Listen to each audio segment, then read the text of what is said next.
the ORTUR Laser Master 3 on painted glass. And we've got the Grim Reaper.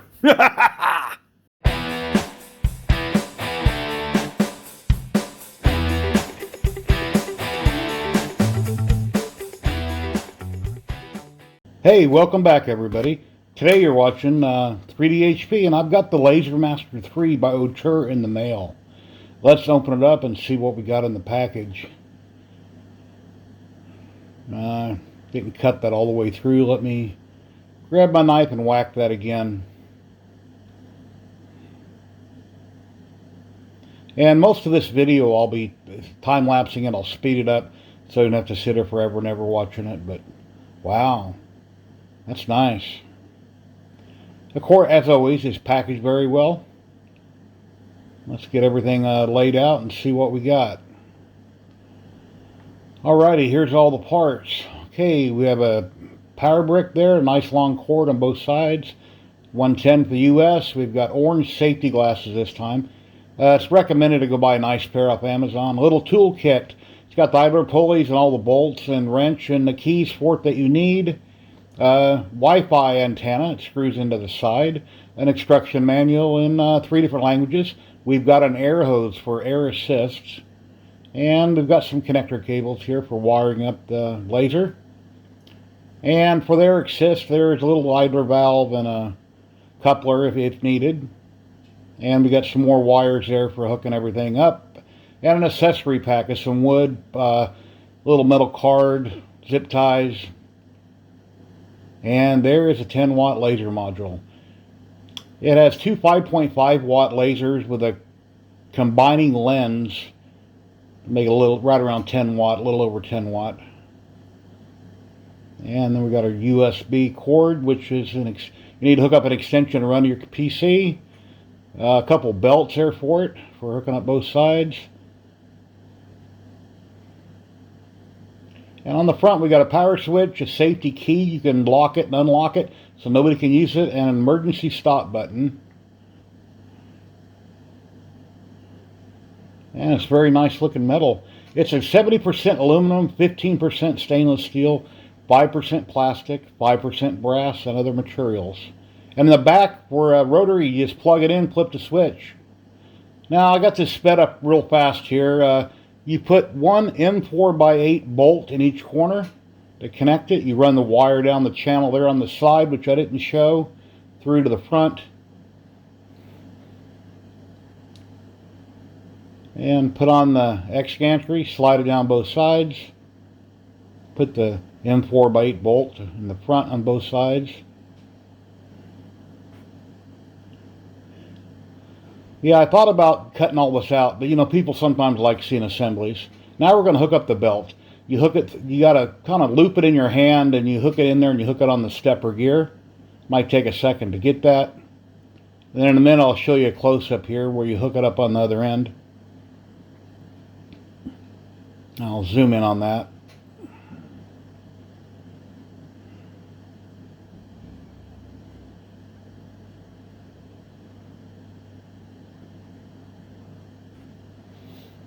Put an idler pulley, you snug it up, and then it has a little set screw you put in place to tension it. And as you'll see here in a minute, it is even pre-marked for you so you know how much tension. At this point I didn't realize that, but once I got it all hooked up, I realized that it has a crosshair. And you tighten it up right there into crosshair there, where you take the center of your bolt, and you snug that down, and then screw the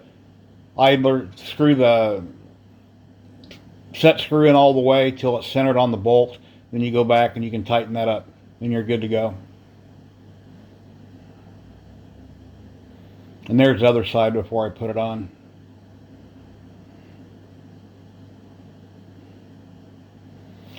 Trying to spin it around here so you guys can get a good angle on the camera here. Try to see what's going on. My DSLR is still broke down. I haven't got it fixed, so I'm filming with my cell phone. And I'm not in perfect frame there, so done the best I could with what I had. Now we're going to get the other belt in. Like I say, you loop it and you just stick it in the hole, and it might take a second. You hook it over the stepper motor, put the idler in, Snug up the bolt on the idler, allowing it to still move. And then you put in the set screw and you tighten it down to where it's centered on the mark that is right on the side. It's very self-explanatory once you look at it. And then once you have it set in place, then you snug up the bolt holding the idler.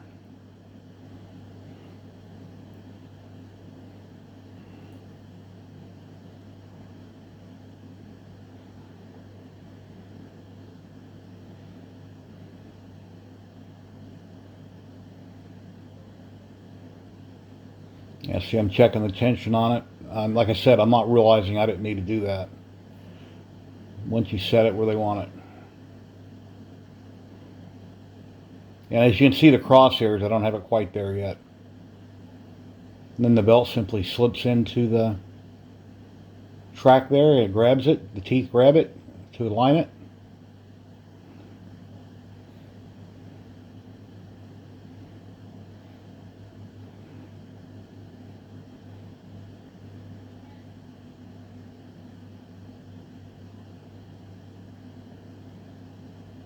And that's where you plug in your, I believe, your X-axis.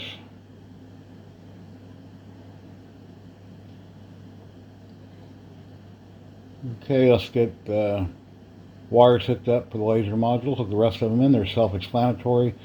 Explains in the paperwork, and then just by looking at it, you'll know where they go. You just clip right in.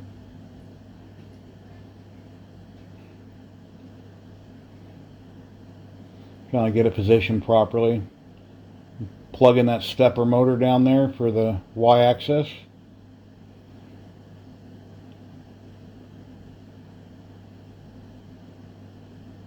It's best to do that first, that way you can zip tie your wires up properly out of the way. And of course, I'm not looking at the manual on all this. I glanced at it originally, but I tend to build things without looking at the manual step by step. My zip ties on it, snug it up.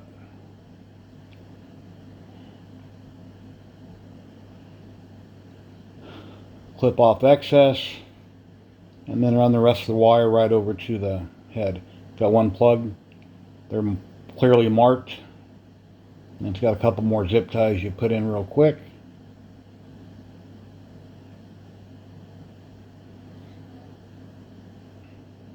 And there's the laser module. Very cool. It's a lot smaller than the X tool, but this is a 10 watt.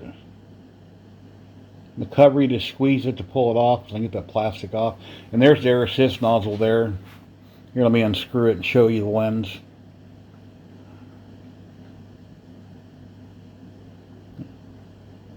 This slides on the front. It has one set screw to hold it in place. Adjust it wherever you want it.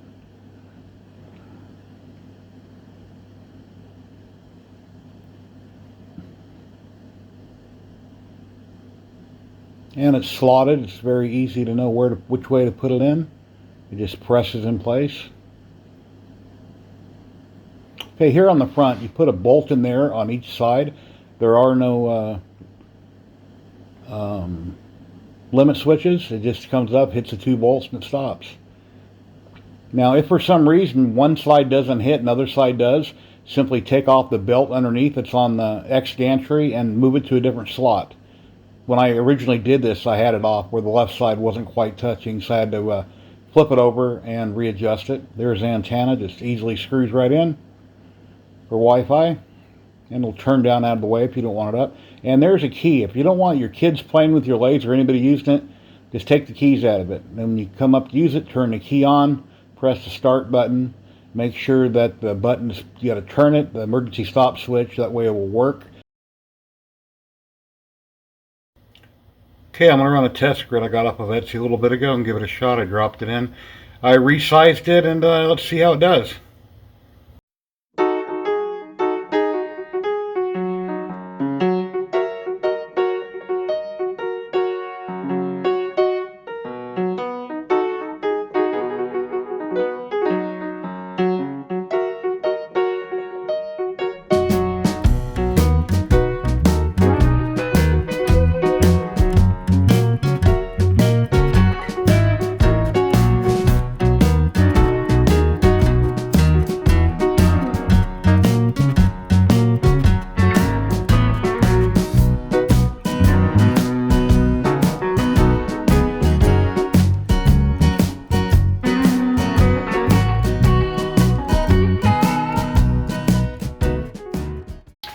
Okay, for my next test here, I've got Jason. Excuse me, it's not Jason, Michael Myers from 2018. I found a picture. I went into GIMP, used a big GIMP and plugin. I made it a negative image, which you can also do in Lightburn. I dropped it in here, and I hear the machine can do 20,000 millimeters a minute, so I've cranked it up to 20,000, 100% power, and got it framed out. I got a small Dollar Tree canvas that I'm going to be trying out. It's about 7 inches by 5 inches. I've converted that to millimeters.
Okay guys, we're finally there. I've been burning for about a week now, and I've got a lot of stuff I'd like to show you. And yeah, I've had, basically, obviously everything's went great. I've had a few little hiccups here and there. But yeah, ORTUR 10 watt Laser Master 3. It's my first 10 watt I've ever owned, and as you can see in the background, I've got lots of 5 watt lasers. I've got a focus, an atom stack, a DIY with a 5 watt Comgo head. I've got a 2 trees 5 watt. I've got the Comgo Z1, and I've got the X-Tool 5 watt sitting back there. And now I've got the ORTUR Laser Master 3. I have many hobbies, and I tinker with different things. And thank you very much, ORTUR, for sending this out. I really appreciate it. It's a great little laser. And first off, I done a bunch of test burns. I have some painted tile, and I went through. And I have, oh, by the way, at the end of my video, I have close-ups of all these so you can get a better look at them close-up. But I wanted to test the tile. And this is the Norton white tile method, you know, where you spray paint it one way, spray paint it another way, do 2 layers on it, let it dry in between, and then you laser it, test your different power settings, see how it comes out. And it came out really good. And as you've seen, I had a time lapse here of most of this stuff, you'll see. And yeah, they came out really good. And then I got on Etsy, and I found a file on Etsy for like $2 or $3, different engraving patterns. So I went ahead, I got a test burn on this basswood. It's like, I don't know, 1 or 2 millimeter thick. It's really flimsy crap that warps real easy. I don't like working with it, but you know, it's something. A lot of people like using it. I don't really care for it.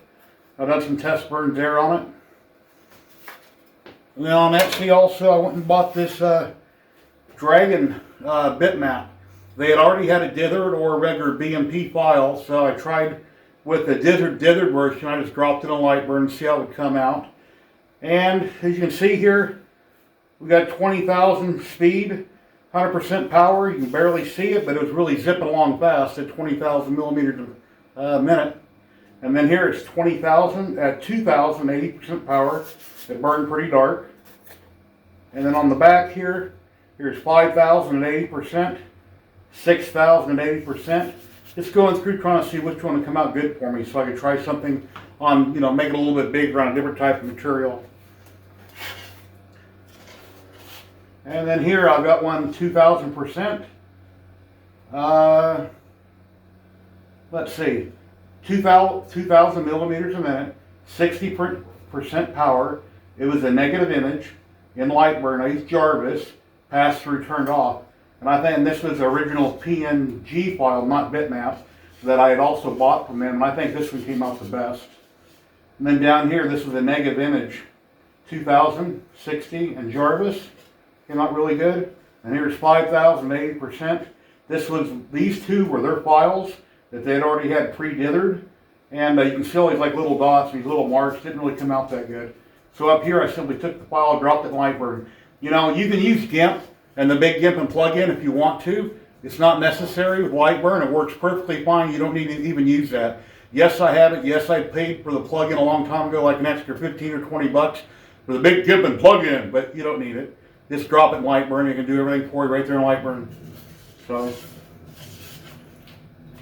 let's see, moving on. And here I had some more cut tests. I think I stopped the video on this one. We see I was frying the wood pretty bad. It's burning it and wasn't doing so great there.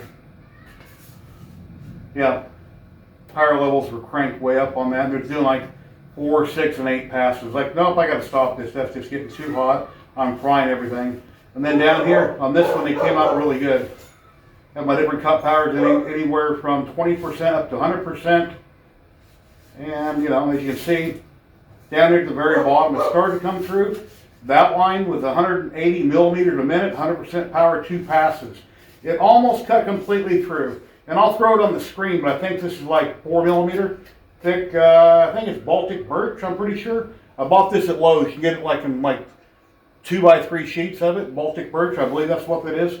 So 3 passes would have been perfect. Why with this 10 watt laser it didn't cut it out right away, I'm not sure. But that's what I got done on that. And then I got some painted glass. I got some 8x10 glass you buy at the dollar store with cheap glass frames. And I took that same file that I bought off Etsy, and I wanted to go over it. So I went over it, and you're probably wondering, well, what happened up top? Well, I popped a breaker. My power strip here popped a breaker. my PC shut down, which is tethered to the laser, which killed the program. So that's why it didn't come out right there. But that's on glass. But other than that, it would have been turning out really nice. And here's, so I redone it. Here's the one that I redone right here on glass. Came out really good. Came out awesome. You just get a piece of glass, clean it real well. If it might have fingerprints or have any, oils from your hands on it, spray paint. Spray paint it one direction, go the other direction. Or spray paint it up, spray paint it back down, even coats, give it 2 coats, let it dry for a few hours, and bam, you're ready to go. But that came out beautiful. I really like that. Beautiful image. And you can pick this file up on Etsy. Just go there and, search for laser files, laser images. And then here's a random one I got off the net. Now this file I got off the internet. It's a random file I Googled for, Halloween pics, skeletons, whatever. I simply dropped this in Lightburn and came out really good. And that was also on painted glass. That skeleton, it came out beautiful. Really like that. I'll put that back in the frame and either put a white or black background on it, whatever looks best. And then I can get that hung up. Put that on the wall. And here's just a test card I had cut out. I don't remember why. Here's that dragon again. Cutting at 5,000 speed, 80% power. 6,000 speed, 80% power. Just trying to figure out what looks best. That's on that really flimsy junk. So. And what else do we got here? Here's some cool files. Pictures I did. Okay, Dollar Tree cutting boards. They're only $1. Well, since this whole thing's been going on now, they're like $1.10, $1.20. I don't know. They went up a little bit, but these are they're what the hell are they made out of? They're bamboo, I believe. Yeah. Well, here's a random picture I downloaded of a evil nun, and I went ahead and burned that. And what was my speed? I wrote it on the back. Let's see, 5,000 millimeters a minute, 80% power, and that is an image. And that came out beautiful, just dropping it in Lightburn, sizing it out, and framing it. As you can see, I have a little gap here along the bottom. I should have dropped it down just a hair, or increase the size of the picture a little bit. And then here's the skeleton. When I done this one, I didn't write nothing on the back. This one is a negative image. I dropped it in Lightburn, and I made a negative image. That's why everything that's black is white and vice versa. That came out really good. And here's that same image where I didn't alter it. And it says 5,000 speed, 80% power. It was an image, 318 DPI with dithering turned on. And that's how that came out. Came out really nice, really good. So if you look at both these side by side, here's a negative image and here's a normal picture. Amazing. I think they came out great.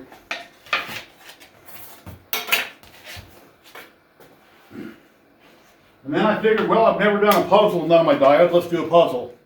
And I'll throw a picture here on the screen of what this is supposed to be, but that's my 2 mascots. That's Nikita and that's Sandy, my 2 dogs that are looking at me. You see, if you ever watch my hangouts, I show that picture all the time on my stream. I do a hangout, but I'll have a link down below. There's another man's video I was watching on YouTube where he was talking about how you can take this puzzle program and size it however big you want it, however many pieces you want, the shape of the pieces. You drop an image over top of it. You do the image first, and then it cuts out all the puzzle pieces going one way, and then it cuts them out the other way, and then you do the perimeter. So you might have to orient where the perimeter is, because this was originally up top, and you don't want to cut out the perimeter first. You want that to be last in the sequence. So, and I didn't pop them out. As you can see, they're not 100% all the way through, almost. I got to go through with an X-Acto knife and clean them up, and I can pop them out. Then I'll have a little puzzle there I can put together and of my dogs. I just want to experiment with it. I've never tried that before, so just a thought. I could have made them bigger. I had one little burn right there going those 2 pieces. It burned a little bit. But I have a fan in here set up while I was engraving. I had a fan set up and I had my garage door cracked. And of course I used air assist on all of it, so that helped out quite a bit. But that came out pretty cool. And then I got a few painted canvases here. Once again, these were painted, I believe, but they were white. Yeah, I went over white, 1 even coat each direction, or all the way up, all the way back. Let it dry a couple hours in between. And then I had a really dark blue because I was out of black at the time. Then I painted in blue on top. Here's a Michael Myers. And then here's a zombie. Michael Myers came out real good. And the zombie, oh, I want to eat your brains. Anyway. Yeah, it came out pretty cool. And you can pick these up at the dollar store. Real cheap little canvases. Dollar store is good for all kinds of stuff. And then I had some slate tiles. Another room from other projects. I grabbed a slate tile. And I'll throw my dimensions here on the screen while I burned that at. But it says ghost stories, little ghosts. And that burned real quick. Now, with this laser, I wasn't sure of all the settings. So I went over on a Facebook group for the ORTUR Laser Master 3. And there's a lot of people on there posting pictures and recommended settings they're doing. And that's where I got the settings for this laser. Instead of looking up what I did with one of my other 5 watts, since this is a 10 watt and supposed to have a lot more power, I figured, well, I'll just see what settings I can find out through the people are using and see what works. But I found the settings for this on a group and I tried it out. Came out really good on slate tile. I need to, did I clear coat that? No, I didn't clear coat that one. Most of these I clear coated, and I don't know if I did that one or not, I don't remember. But typically, you get your work done, you can just take a damp rag, you can wipe it off, get all the soot and stuff off of it. And then when that dries, you can just hit it with a shellac or a clear coat, make them pop a little bit. So that came out really nice. Well, let's see, where are we at? Failures. Okay, here's a failure. There's my dogs. A negative image, and it came out looking like a negative. I screwed a picture up. Yep, should have made that a negative image. And then here's Beckner from Stranger Things. You can't really see him. So you can kind of see him, right? I painted this, when I painted this black, I painted it way too heavy. But you can kind of see Beckner. Yeah, I've got it just right and kind of see it. Yeah, but he's really faint. You have to see him at an angle. Not sure if I'll keep this to where you can see him at an angle looking at you or not. But yeah, didn't come out like I wanted. So yeah, failures happen all the time. And this has Wi-Fi. I mean, this is set up with Wi-Fi. We can take your smartphone, whether it's Android or what the hell's the other one? Android or can't think of the name of the damn phone. Anyway, you take your smartphone, you download the app on your phone. You can scan a little bar. You download the app on it. You can set it up, get it working with it, so you can sit here and print with your cell phone. That's a lot of simple projects. You can resize them and run with your cell phone. I tried literally for hours and hours, and I couldn't get it to work. No matter what I did, I could not get my cell phone to connect to this. I do have my Cox router in the house from Cox Cable. It does 2.4 gigahertz and 5 gigahertz. And talked to my son about it. He said something about separating the signal or something's going on. And anyway, it's not something I'll ever use. It's a great feature if you want to use it. And a lot of people have been using it with this laser. I couldn't get it to connect. But that's typically my problem with a lot of lasers. I can never get them to work with Wi-Fi, even though I have Wi-Fi. But yeah, it has it. It has some cool safety features, like most lasers. It'll have a tilt feature, so if the laser is running and you tilt it or drop it, falls off the table, whatever, it'll automatically shut off. That's a nice feature. If something now this I haven't tried it, but I heard that if the nozzle should get stuck or the belt breaks or something, it's just sitting there working in one spot, not moving, it'll automatically shut itself off. And then you got your emergency stop button right here. You can always push if you need to. For that fact, if you got the key in it, for safety, you can just turn the key off or hit the emergency stop button if you need to for some reason, if something goes crazy, or unplug the power. There's a lot of ways you can do it. I've got the new rotary that goes with this. They sent me out the rotary, and that'll be in my next video. I'll be assembling that, putting it together, and I'll have the rotary hooked up. But a cool feature is it's got a place for rotary right back here. You simply go from motor to rotary, you flip the switch, and then you're in rotary mode. You don't have to go up like on most of the lasers, plug it in on the control board and change any settings. You don't have to do that. Well, actually, you don't change the setting. You just unplug your, what would it be, Y? Yeah, your Y axis that's on the laser going to the board, and you plug the other one in. But with this, it's right there in the back. You simply flip the switch, get to it. It's nice and easy. And what they say here, a big warning, is strictly forbidden to drag the X or Y axis quickly. Now, if you start dragging it quickly, just like on a 3D printer, your stepper motor is going to generate power. It's going to go back to the circuit board, the control board, and you can fry it. That's why you do not want to do that. If you do move things around, move them fairly slow. Don't do them really fast which can generate electricity. That's how motors work. They spin, they make power, and run it back to the board and blow it. So you definitely don't want to do that. But it's a very clean unit. It's nice that ORTUR got away from extrusion. This looks a lot like my X-Tool. X-Tool, as you see in the background, is a little taller. The 5-watt head is much bulkier than this little 10-watt. It has a single screw for adjusting up and down. It has a lever here right on the front, similar to the X-Tool, which is on the side, to adjust your focal point. You put the little arm right down on top of your wood. You tighten up the set screw, flip it up out of the way, and you're good to go. It doesn't have mechanical end stops. It automatically homes. It has little bolts here on the side that will home to. When it hits them, it'll automatically stop the machine. There's one here also. So you don't have to worry about little switches to screw around with. Air assist. I have a Congrow air pump that I already had here from Congrow, so I plugged it into it, ORTUR'd it, and sent me one out. So I'm using what I had available. Simply plugs in right here. If you need to, if for any reason, clean lens, loosen up the screw, you can take this little shield here, you squeeze it, it comes off, you can unscrew the air assist, you can clean the lens or clean this out. And that's good to do on a regular basis. I mean, you can do it after every burn, you can do it once a day if you wanted to, or every couple days. It's best, the more you do it, the better. And I think with microfiber towel and IPA, I personally think would be perfectly fine. Some people may not want that. Everybody has different ways of doing things. I think that'd be fine, as long as the laser's not hot. You don't want to ever work with laser or lens that's hot to crack it. But, yeah, pretty solid unit. Wi-Fi antenna right here. Let's just turn that down. Like I said, I couldn't get it to work. I'll keep working on it, see if I can get that working with it, but pretty solid unit. Now, I do have a couple negatives. It doesn't come with feet. It should have came with feet. There's no pass-through. This is too close. There's no pass-through. But if you move the gantry out of your way, front or back, you can set your work down in there. It should have came with feet. And like the X-Tool, this has a stepper motor inside the frame. That eats up real estate, having that inside the frame. And if you have a honeycomb bed, you got to stay away from that stepper motor because it'll hit it.